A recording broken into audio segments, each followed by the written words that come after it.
En partant de rien, il est parvenu à générer plus de 400 millions de dollars en moins de 15 ans seulement. Il est parti de Lagos au Nigeria pour devenir le roi des Yahoo Boys, le champion de toute catégorie des brouteurs. Aujourd'hui, nous allons parler de l'histoire incroyable de Hush Puppy. Celui-là même pour lequel 50 Cent a décidé de créer une série, tellement son histoire est rocambolesque. Et vous allez comprendre dans cette vidéo pourquoi il a réussi, mais surtout de quoi vous devez vous méfier. Parce que les techniques qu'il a créées continuent encore de sévir jusqu'aujourd'hui. Entrons dans la tête d'un génie du crime. C'est parti.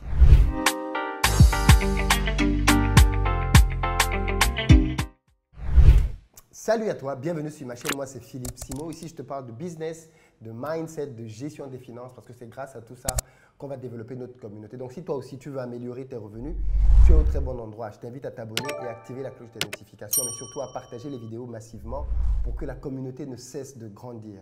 Pour ceux d'entre vous qui êtes en Côte d'Ivoire ou qui arrivez prochainement en Côte d'Ivoire, vous le savez déjà, on a créé une société de location de voitures qui met à votre disposition Pick-up SUV Berline pour vous permettre d'avoir un séjour agréable en terre ivoirienne. Donc, en fonction de votre budget, vous nous contactez. Si vous cherchez aussi un logement, on a ce qu'il vous faut. Un appartement de très bon standing en plein cœur d'Abidjan, dans une zone vraiment sécurisée.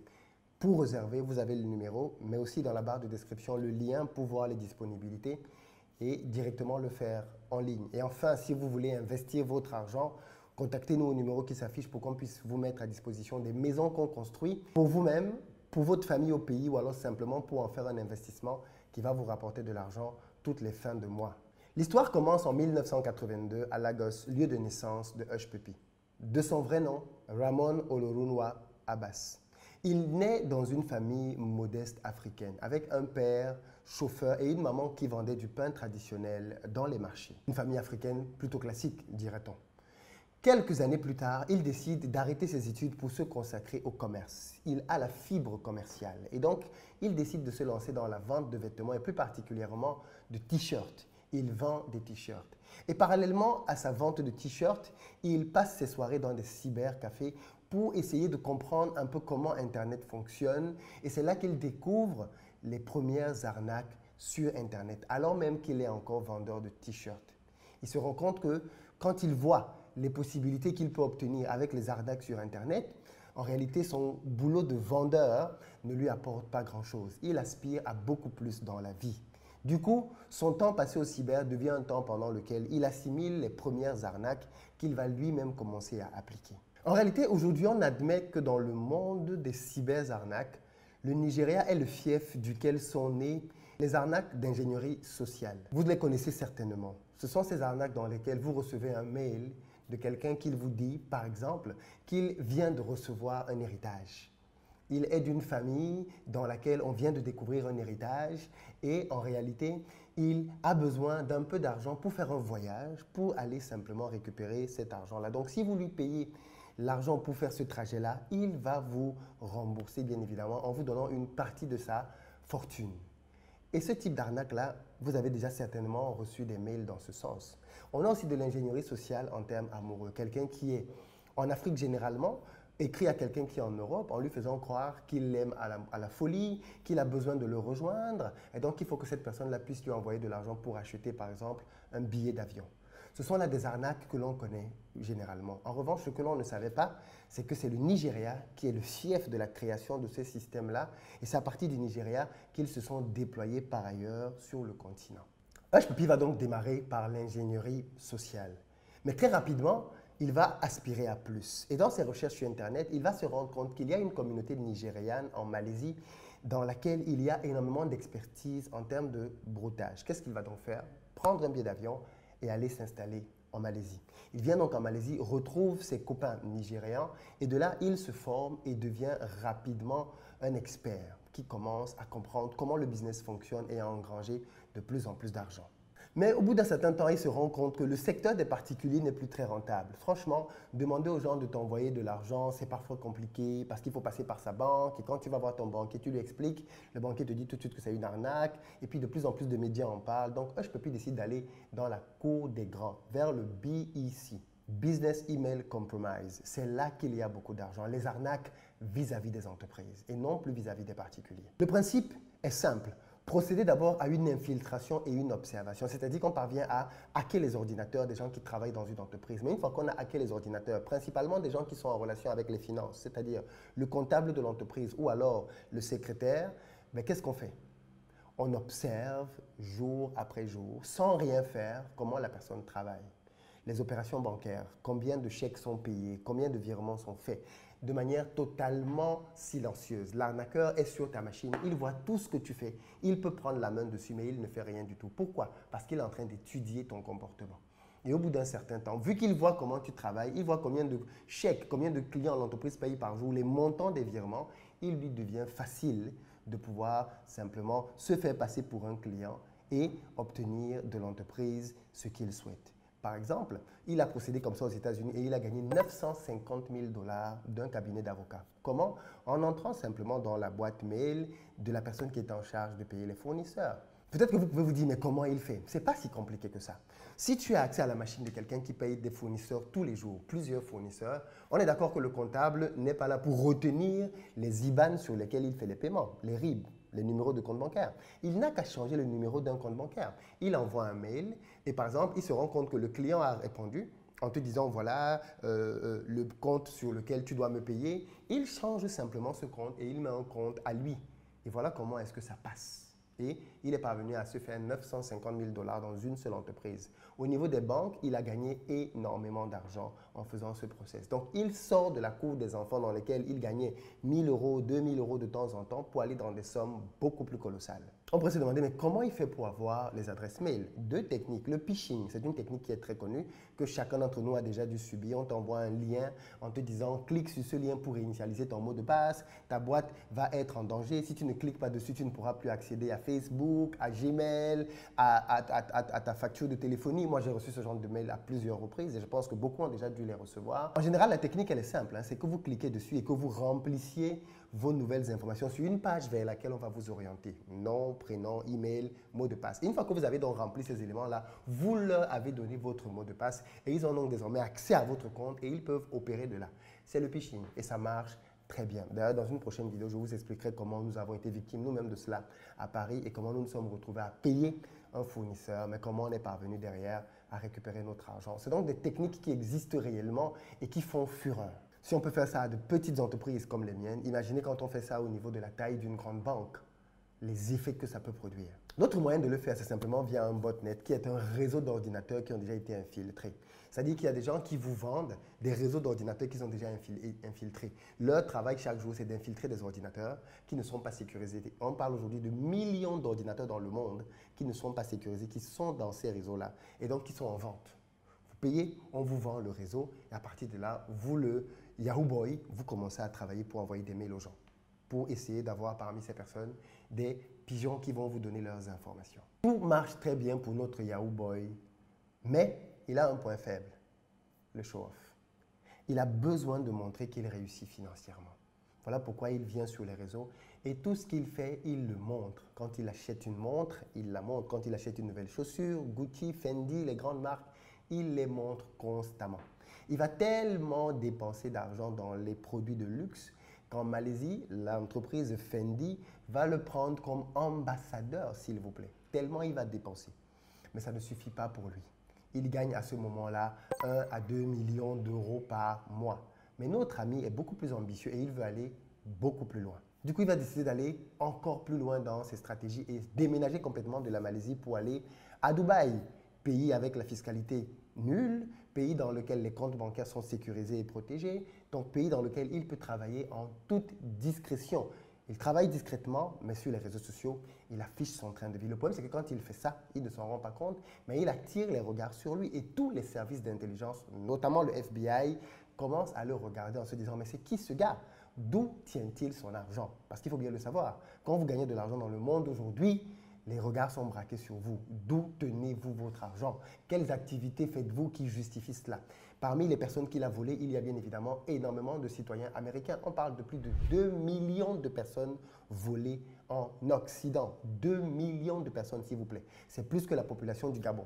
C'est énorme. Quand il arrive à Dubaï, on se rend compte qu'il n'est plus au niveau de montrer des montres ou alors des chaussures. il commence à montrer des Rolls-Royce, s'il vous plaît. Donc, il est encore beaucoup plus riche qu'avant. Et ça intrigue davantage les services secrets. Mais d'où prend-il son argent? En réalité, Hush Puppy va finir par se faire avoir parce qu'il va essayer deux coups de trop. Le premier, c'est qu'il va essayer de voler 100 millions de livres sterling à un club de football en première ligue anglaise. Je vous laisse deviner de quel club il s'agit. Dites-moi dans les commentaires. Mais il essaye de faire ce coup-là. Et bien évidemment, ça attire grandement les regards. Parce que tant que tu voles, dire à gauche, à droite, les banques et autres, ça va. Ça me rappelle d'ailleurs les histoires des gens que l'on vole en entreprise. Le vol est quelque chose qui est très présent dans les entreprises, vraiment.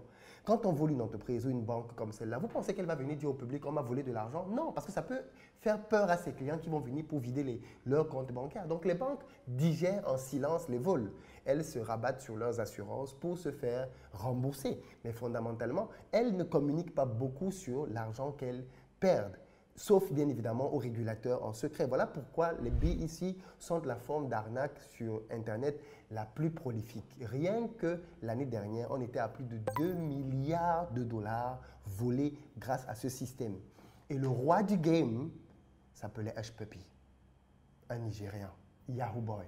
Le deuxième coup qui va faire que le FBI va vraiment en avoir ras-le-bol de Hush Puppy, c'est le braquage qu'il va faire sur une banque maltaise. Alors, je précise ici bien évidemment que les braquages à l'époque, comme on nous les montrait dans la Casa de Papel, se faisaient avec des armes, mais maintenant les nouveaux braquages se font avec un ordinateur. On n'a plus besoin d'aller essayer de forer des trous, faire passer des gens, faire passer des lingots d'or, tout ça c'est fini. On hack les gens avec un ordinateur désormais. Voilà pourquoi cet outil-là peut faire énormément mal quand on sait s'en servir. Grâce à un ordinateur, on peut entrer chez vous, contrôler tout ce que vous avez, des caméras, votre téléphone. On peut tout contrôler chez vous grâce à un ordinateur. Et vous ne pouvez rien y faire parce que les hackers sont devenus tellement puissants. D'ailleurs, hacker, c'est un métier qui rapporte énormément parce qu'on peut quasiment hacker tout aujourd'hui. Et avec la 5G qui va vouloir que tout soit interconnecté, c'est du pain béni pour les hackers qui vont pouvoir à ce moment-là encore plus avoir le contrôle sur la vie des gens parce qu'ils peuvent, grâce à un ordinateur, s'infiltrer chez vous et faire ce qu'ils veulent de votre maison, de votre vie et de tout ce que vous pouvez avoir. Des hackers comme ça, par exemple, sont parvenus à détruire des carrières parce que grâce au hacking, ils parviennent à savoir qu'est-ce que quelqu'un fait, où est-ce qu'il triche, comment il vole, comment est-ce qu'il trompe. Et avec ça, on lui met la pression, on lui fait des chantages jusqu'à ce qu'il craque et qu'il donne les infos qu'on attend de lui. Les hackers sont devenus extrêmement dangereux. Et le roi de tout ce game, c'était Hush Puppy, le Nigérian d'à peine 30 ans. Il se retrouve donc en 2019 dans un coup foireux dans lequel il va plutôt servir cette fois-ci de blanchisseur d'argent. Il est dit que le groupe Lazarus, qui est un groupe de hackers super pointus, nord-coréens, travaillant pour le compte du président Kim Jong-un, sont des gens en réalité qui avaient fait un braquage de 15 millions d'euros auprès d'une banque maltaise et pour sortir cet argent sont passés par Hush Puppy afin que ce dernier, au travers de ses réseaux, puisse faire sortir de l'argent. Mais ce mec était tellement puissant qu'il avait des comptes bancaires dans lesquels il pouvait déposer 10 millions en 2 semaines. On est d'accord que pour la plupart des gens, quand tu reçois 5 000 euros, ta banque t'appelle. Où est-ce que tu as pris cet argent? Comment tu as fait pour avoir 5 000 euros? Hush Puppy avait des comptes sur lesquels il parvenait à toucher 5 millions de dollars par semaine. Et la banque ne dit rien. C'est totalement normal. Où? En Roumanie. Il avait un réseau énormissime au travers duquel il parvenait à faire fructifier de l'argent et faire circuler de l'argent. Et donc, il était très connu dans le game. Tout le monde voulait bosser avec lui parce qu'il était très généreux. Un seul coup avec Hush Puppy et tu te retrouvais bien. Et donc, partant de là, donc, ce groupe-là va le contacter pour qu'il puisse faire sortir l'argent pour eux. Et c'est là que le FBI va dire « trop, c'est trop ». Et malheureusement, Hush Puppy va faire une erreur. Et l'erreur va être qu'un jour, pendant qu'il est sur Internet, il va poster une image sur laquelle on va voir son mail. Quelques minutes après, il va supprimer l'image. Mais c'est trop tard. Quand vous avez un compte Instagram qui a plus de 2,5 millions d'abonnés, forcément, il y a des gens qui vont garder des captures. Et voilà comment est-ce que le FBI va retomber donc sur ce mail-là. Et au travers de ce mail-là, le FBI va faire le lien entre ce mail, d'autres mails de Hush Puppy, au travers desquels on peut accéder à tous ces comptes de réseaux sociaux. Le FBI va mettre la pression. YouTube, Facebook, Instagram, Twitter, même Apple, et tous vont lui donner ces infos. Et c'est là où vous vous rendez compte que ces réseaux sociaux dont on a parlé ici il y a quelque temps ont tellement d'infos sur nos vies. Ils vont tout lui donner, la totale, les numéros de compte bancaire, tout. Et le FBI va donc être en mesure de pouvoir retracer toutes les opérations que Hushpuppi a fait. Et voilà comment en juin 2020, alors qu'il est dans sa suite Versace à Dubaï, qu'il loue et avec 7 autres de ses amis, le FBI va débarquer chez lui pour le prendre. Vous savez ce qui est drôle? C'est que quand on va le prendre, il avait sur lui 40 millions de dollars en espèces, s'il vous plaît. Il avait dans le parking des voitures d'une valeur de 7 millions d'euros. S'il vous plaît. On retrouve sur lui, dans l'appartement, 47 téléphones, s'il vous plaît. 47 téléphones, des disques durs. Bref, une équipe qui travaille H24 pour lui à faire sortir de l'argent. Il va être extradé, non pas vers le Nigeria, mais vers les États-Unis, ce qui d'ailleurs en soi est un scandale. Vous imaginez un citoyen américain qui est attrapé quelque part dans le monde et il est extradé au Nigeria pour être jugé au Nigeria? Ça ne fait pas sens. Eh bien, le Nigeria n'a pas voulu cette extradition, ce qui est normal, mais est-ce que tu fais le poids? Il a été extradé aux États-Unis, il a été jugé et condamné aux États-Unis à 11 années de prison et a payé des amendes de 1 million et quelques de dollars à 2 de ses victimes. Aujourd'hui, il est déjà à sa 3e année et il ne va lui en rester que 8 prochainement. Et peut-être que s'il a une bonne conduite, ce nombre d'années va être diminué. L'une des questions que je me pose, c'est est-ce qu'il n'a pas caché quelque part de l'argent pour ressortir et ne pas revivre comme tout le monde? Dans tous les cas, ce qui est intéressant avec l'histoire de Hushpuppi, c'est que ce qui l'a tué, c'était son désir de se faire voir. Les gens qui font le travail que Hushpuppi fait, les brouteurs, les arnaqueurs, sont des gens qui sont extrêmement discrets. Quand tu les vois, tu ne peux même pas savoir qu'ils ont un quelconque centime. Mais notre ami, le Yahoo Boy, a tellement voulu exposer sa richesse que ceci a fini par le desservir. Voilà donc l'histoire de l'un des plus gros braqueurs de tous les temps modernes. Et c'était un Africain. Je profite de cette occasion pour vous interpeller par rapport à toutes les arnaques qu'il y a en ligne. Faites très attention. Quand vous recevez un mail qui vous demande de pouvoir cliquer sur des liens en vous disant que votre mot de passe est perdu, évitez généralement d'y cliquer, que ce soit Google, Gmail ou même votre opérateur de téléphonie mobile. En général, ces gens-là ne procèdent pas du tout comme ça. Donc, ne cliquez pas sur ce genre de mail. Partagez cette vidéo au moins pour cette info. Sinon, votre compte, votre ordinateur va être piraté et à partir de là, on ne sait pas jusqu'où ça va aller. Deuxième chose, bien évidemment, ça c'est basique, si quelqu'un vous écrit pour vous dire qu'il a reçu un héritage, ne répondez même pas. Ce sont des mails qui sont envoyés à des milliers de personnes et on espère que quelques pigeons vont répondre pour que derrière, une discussion s'enclenche. Et puis si vous êtes une entreprise et que là aussi vous recevez un mail d'un fournisseur qui vous demande de payer une facture, faites très attention. Vérifiez bien toujours les RIB, les coordonnées bancaires sur lesquelles vous devez payer parce que parfois, c'est là qu'il passe. Et si vous ne faites pas attention, vous allez payer un arnaqueur. Et derrière, si vous n'avez pas une bonne assurance avec votre banque, vous êtes foutu. Dites-moi ce que vous pensez de cette histoire. Est-ce qu'elle mériterait de passer sur Netflix ou encore d'être mise en série par 50 Cent? En tout cas, c'est le projet en cours. À très bientôt.